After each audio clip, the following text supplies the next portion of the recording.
আপনারা দেখতে পাচ্ছেন বিভিন্ন মিল ফ্যাক্টরিগুলোতে, ওষুধ কারখানাগুলোতে, গার্মেন্ট ফ্যাক্টরিগুলোতে, বিভিন্ন ফ্যাক্টরিগুলোতে আজকে ষড়যন্ত্র করে এগুলোকে বন্ধ করে দেওয়ার জন্য অনেক ধরনের কর্মকাণ্ড চলছে। এখানে পেছন থেকে কারা আছে আমরা সবাই জানি। এই সমস্ত জায়গায় যারা দেশকে অস্থির করতে চাচ্ছে, আমাদের অর্থনীতিকে অস্থির করতে চাচ্ছে, আমাদের এখানে ঐক্যবদ্ধ প্রচেষ্টা থাকবে। বর্তমান সরকারের যেটা কাজ করছে, আমাদের জাতীয় ঐক্যের পরিপ্রেক্ষিতে আমরা দেশে একটা বড় ধরনের পরিবর্তনের মাধ্যমে নতুন বাংলাদেশ গড়ার যে প্রত্যয়, সেটার জন্য আমরা সকলে কাজ করছি। আমরা সরকারের সাথে সহযোগিতা করছি। ইতিমধ্যে যে ঘটনাগুলো ঘটে যাচ্ছে মিল ফ্যাক্টরিতে, তারপরে বিডিআর বলতেছি ধরুন আনসারের একটা ঘটনা ঘটে গেছে, এবং এর পেছনে কারা ছিল এটা নিয়ে অনেক পত্রপত্রিকায় লেখালেখি হয়েছে।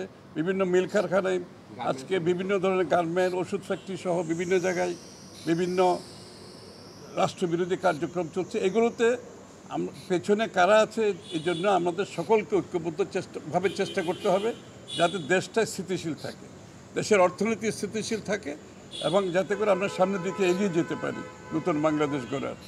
আর দ্বিতীয় কথা হচ্ছে, আমাদের এই যুগপৎ আন্দোলনের সময় আমরা যে 31 দফা সংস্কারের প্রস্তাব দিয়েছি, যে রাষ্ট্র মেরামতের যে প্রস্তাব দিয়েছে আমরা সবাই মিলে ঐক্যবদ্ধভাবে এগুলো বাস্তবায়নের জন্য আমরা জনগণের কাছে তুলে ধরব। আমাদের সকলে মিলে এই রাষ্ট্র মেরামতের বিষয়গুলো তুলে ধরব, কারণ এই সংস্কারগুলো জাতির আজকে প্রত্যাশা, যে নতুন বাংলাদেশে আমরা যে বড় ধরনের একটা পরিবর্তন আনতে যাচ্ছি। সেখানে আপনারা জানেন তারেক রহমান সাহেব ইতিমধ্যে বলেছে যে 2 কক্ষ বিশিষ্ট একটি সংসদ হবে। তারপরে এই প্রধানমন্ত্রী এবং প্রেসিডেন্ট মন্ত্রীদের মধ্যে ক্ষমতার ভারসাম্যের কথা বলা হয়েছে। তারপরে 2 বারের বেশি প্রধানমন্ত্রী কেউ থাকতে পারবে না, এই কথাগুলো বলা হয়েছে। অনেকগুলো কথা বলা হয়েছে যেটা বাংলাদেশের জনগণের প্রত্যাশা এই নতুন বাংলাদেশ গড়ার জন্য। সেই বিষয়গুলো আমরা সবাই মিলে তুলে ধরবো মানুষের কাছে, এবং এগুলো আমরা বাস্তবায়ন করব ইনশাআল্লাহ আগামীতে। এবং আপনারা সবাই জানেন তারেক রহমান সাহেব কিন্তু একটা জাতীয় সরকারের ঘোষণা দিয়েছে।